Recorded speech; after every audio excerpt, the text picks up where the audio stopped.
Պետք է հիշել, սիրելիներս, որ երբ որ մենք աղոթում ենք, մենք պետք է շատ խորհրդածենք եւ հատկապես շատ կարեւոր է հասկանալ Քրիստոսին մեզ վստահված եւ հանձնված աղոթքը հայր մերը։ Մանավանդ այն կոնտեքստում, որում ինքը ներկայացնում է, դա գալիս է երարնելիներից հետո, Իրանի հոգովաղքատներին, Իրանի ողորմածներին եւ ահա նաեւ որպեսզի մեր աղոթքը լինի սրտից ոչ թե ցուցադրական եւ որպեսզի մենք մեր սրտում ներենք թշնամիներին եւ ահա այս տեքստի մեջ Քրիստոս մեզ հանձնարարում է աղոթել հայր մերը։ Հիմա մենք պետք է փորձենք հասկանալ ամեն մի տող։ Առաջին անգամ հավատացյալների պատմության մեջ նրանք ովքեր գիտեն Աստծուն, ահա մենք առաջին անգամ եք Քրիստոս դիմում ենք Աստծուն հայր որպես եւ դիմում ենք հոգնակի հոլովով հայր մեր, որ նշանակում է եք Քրիստոս մենք մի ընտանիք ենք, որտեղ սերն ու զոհաբերությունն է տիրում, հայր մեր։ Եվ որ հերկինս ես, Սուրբ Եղեցի անուն քո, հայրը երկնքում է։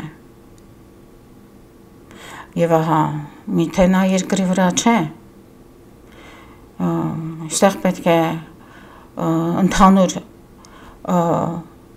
տեքստի ամբողջությունից ելնելով հասկանալ, որ հայրը նաև երկրի վրա է, որպես արարիչ։ Եվ ահա ասում է Սուրբ Եղեցի անուն քո։ Իսկ ի՞նչ է հոր անունը։ Եվ ինչ է նշանակում Սուրբ Եղեցի, Սուրբ թող լինի քո անունը։ Սիրելիներ, սրանք շատ խոր իմաստ ունեն։ Իմացեք, որ Աստված անուն չունի, որովհետև արարածը չի կարող արարչին անուն տալ։ Մենք միայն նկարագրում ենք իրեն, որպես արարիչ, արարող, անգլերեն God, որը գալիս է good, բարություն բառից։ Եվ ամեն մի այս ազգ, Աստված, այստեղի եղածը, նաև հայերեն այդպես կարելի է մեկնաբանել Աստված եւ բարերար Աստված նաև լույս նա եթե նայում ենք աստվածաշնչային նկարագիրները այս տրվածը ես էմա տեսնում ենք որ բառակապակցություններով ներկայացնում է արարչին բառակապակցություններ են դրանք, բայց իրականում այնինչ անուն է փորձում տրվել հորը, պետք է կապվի այս աղոթքի վերջին նախադասության հետ։ Զիքոյ արքայություն եւ զորություն եւ փառք Հավիտյանս ամեն։ Այսինքն հայր մեր ով է արքայությունը, զորությունը եւ փառքը հավիտյաններից առաջ եւ հավիտյաններից հետո։ Ապաստորեն այս արարիչը սուրբ է եւ իր անունը պետք է պահել սուրբ։ Սա պատվիրան է։ Իսկ ինչ է սուրբ։ Սուրբ նշանակում է անթերի ամեն ինչով կատարյալ, ինչպես եւ Տերը ասում է մեզ, կատարյալ եղեք, ինչպես եւ ձեր հայրն է կատարյալ։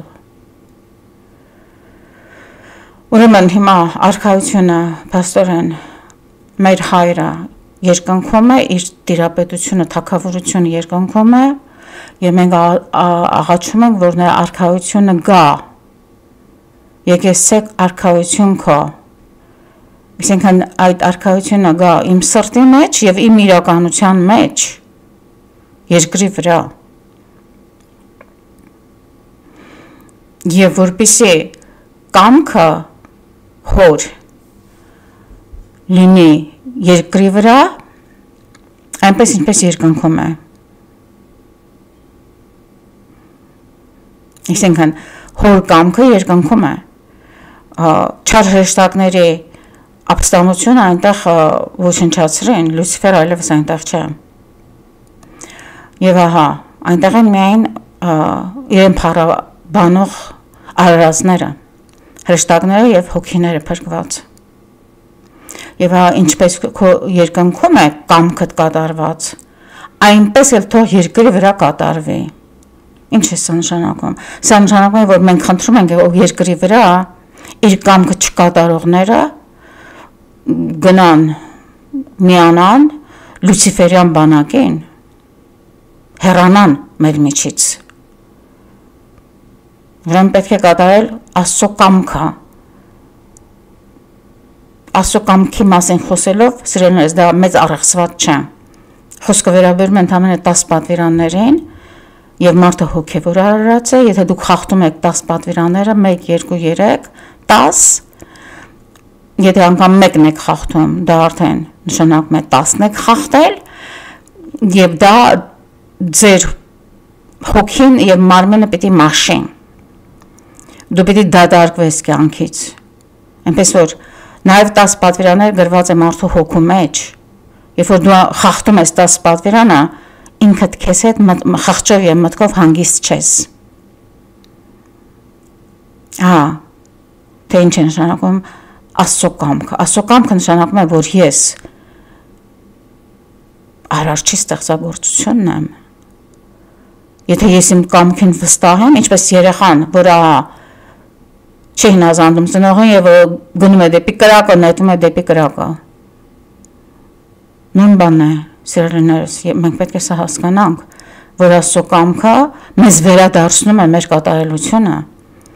Ինչ են ասում սատանիստները, ես իրենց հետ շատ եմ խոսել։ Իրենք ասում են, ինչու պիտի ես որևէ մեկի կամքը կատարեմ եւ ոչ թե իմ կամքը։ Որովհետեւ դու ինքդ չես ստեղծել, ինքնուրույն չես ստեղծվել դու։ Քեզ ստեղծել է Աստված, որպեսզի դու լինես սուրբ, պահելով 10 պատվիրանները։ Եվ եթե չես պահում 10 պատվիրանները, մտածելով, որ դրանով դու ազատ ես, ճիշտ հակառակ process-ն է լինում։ Դու դրանով ծառայում ես խավարի իշխանությանը, որովհետև կա լույսի իշխանություն, Աստված, եւ դրան հակառակ խավարի իշխանություն, Լյուցիֆեր, որը իրեն միշտ փորձում է աշխարհում դնել որպես Աստված, որպես Քրիստոս, եւ շատ-շատային այդպես խաբում է։ Բայց ահա մենք գիտենք, որ մարդիկ կան, որոնք ամբողջ էությամբ կարոտ են եւ ձգտում են այս աստվածային լույսին, եւ եթե նրանք ունեն այս քաղցը, այս աստվածային ջրի ծարավ են, Աստված նրանց տալիս է։ Բայց առաջին հերթին նա հարցնում է մարդու կամքը, չի պարտադրում նա ոչ մեկին։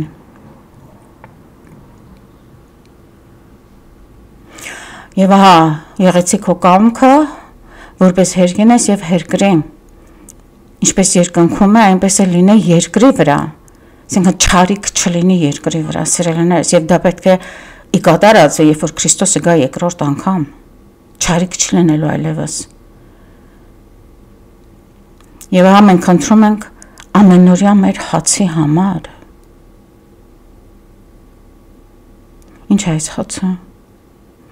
Ես եմ ասում է կենաց հացը, Տերն է ասում, եւ սա վերաբերվում է Սուրբ հաղորդությանը։ Եվ սա վերաբերում է Քրիստոսի քավության խորհրդին, սկսած դեռ Եգիպտոսյան ապատներում, երբ որ Աստված ժողովրդին տալիս էր մանանա։ Այս մանանան քաղցրահամ բերան մեջ հալչող հացի տեսք ուներ,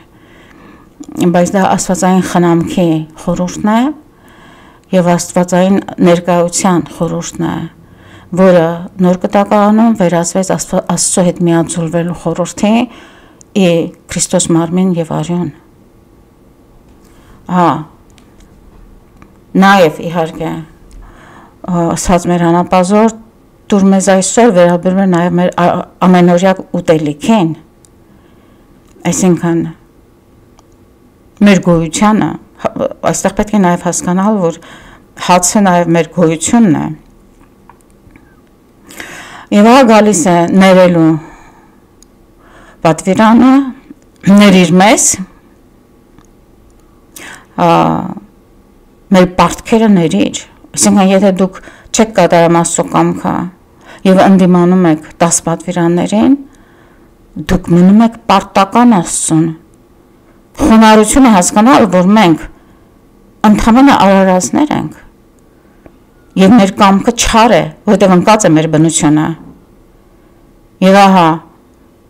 եթե մենք ամեն օր կատարում ենք բարդ բաներ խոսելով, մտածելով, որը կարող է եւ մեղք լինի, չեմ խոսում, որ ուղղակի են 10 պատվիրանների դեմ մեղանչել արդեն մեղք է, բայց օրվա ընթացքում նույնպես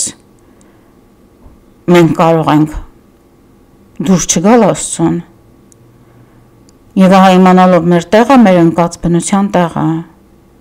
մենք պետք է հասկանանք, որ նաեւ ուրիշները, երբ որ կատարում են նույն զանցանքները եւ հանցանքները մեր դեմ, պետք է վրես չպահենք նրանց դեմ, այլ սրտում ունենանք այդ ներման հոգին։ Ինչու պետք է մենք ներենք մեր թշնամիներին,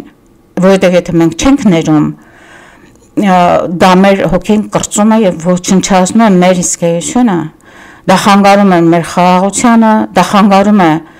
մեր կապին Աստծո հետ, դա խանգարում եւ ձախողում է մեր կյանքը ամեն ինչում, Չին դու ապրում ես թունավորված։ Եվ արդյոք հնարավոր է այն մեծ մեղքերը երբեմն մարդիկ անում են քո նկատմամբ դու ներես։ Խնդրիր Աստծուն եւ նա կտա քեզ այդ ուժը։ Ժամանակտոր ինքդ քեզ եւ դա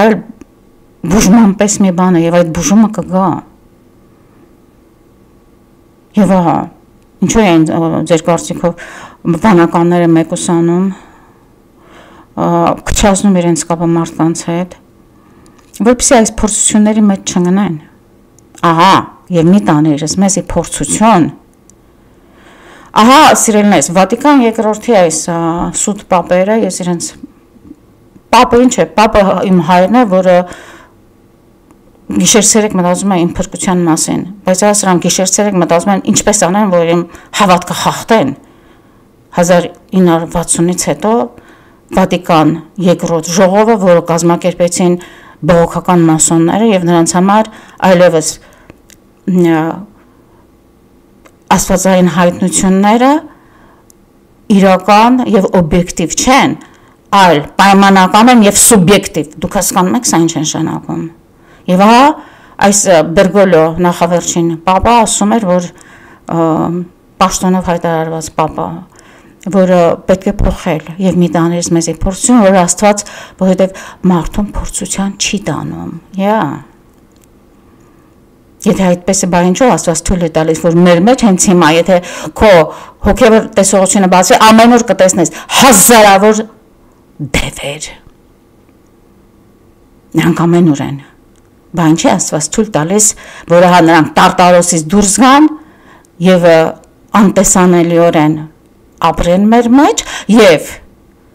հարցակվեն նաեւ մեզ վրա եւ տանեն մեզ փորձության, եթե Աստված թույլ է տալիս։ Ինչու՞։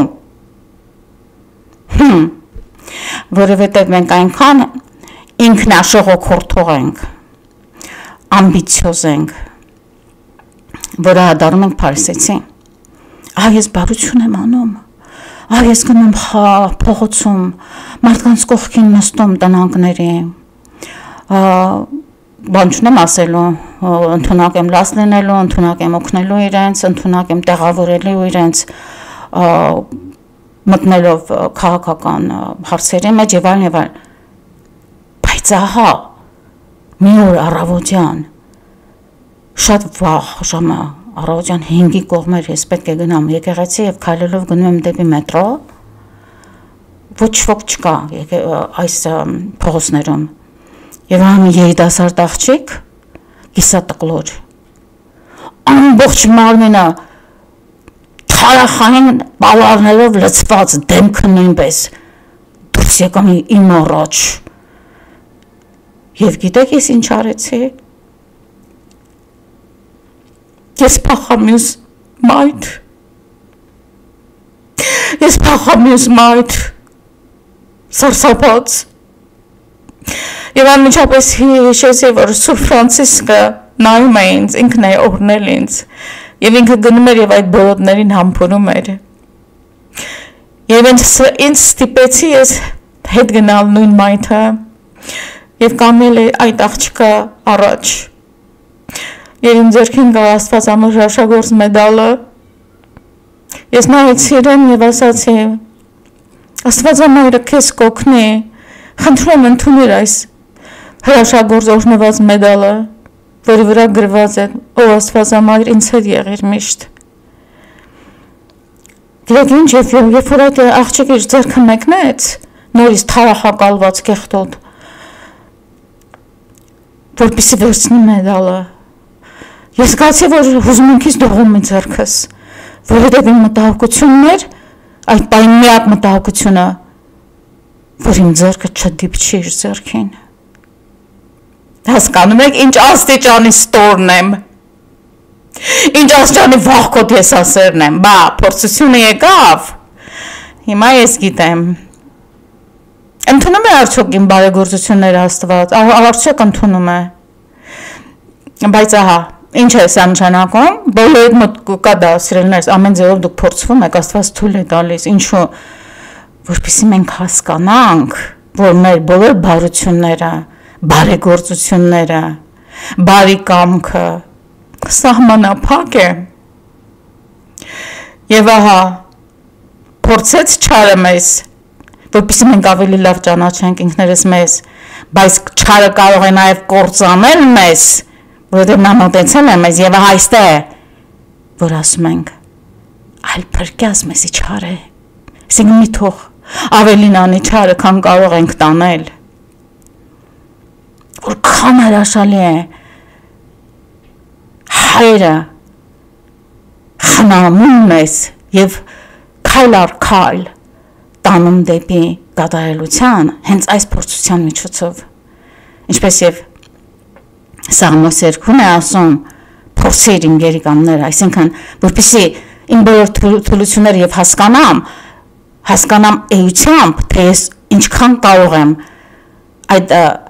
լիմիտը, ինչքան կարող է լինել իմ բարության լիմիտը, իմ հավատքի լիմիտը, եւ երբ որ դու հասնում ես այդ լիմիտին եւ հասկանում ես դրա սահմանափակությունը, Աստված քեզ ավելին է տալիս։ Ուրեմն փորձությունը սիրելիներս հոգևոր հասակի ինչպես թե հասունացում է, փորձությունը բերում է մեզ հոգևոր հասունացում եւ աղոթում ենք, խնդրում ենք Տիրոջը, որ ահա մեզ չհանձնի չարին, որպեսզի մենք կարողանանք ի վերջո չանել այնպիսի բաներ, որ չարը տիրապետի մեզ վրա եւ ունենա իր կամքը մեզ վրա, Աստծո կամքը լինի եւ Աստծո կամքն է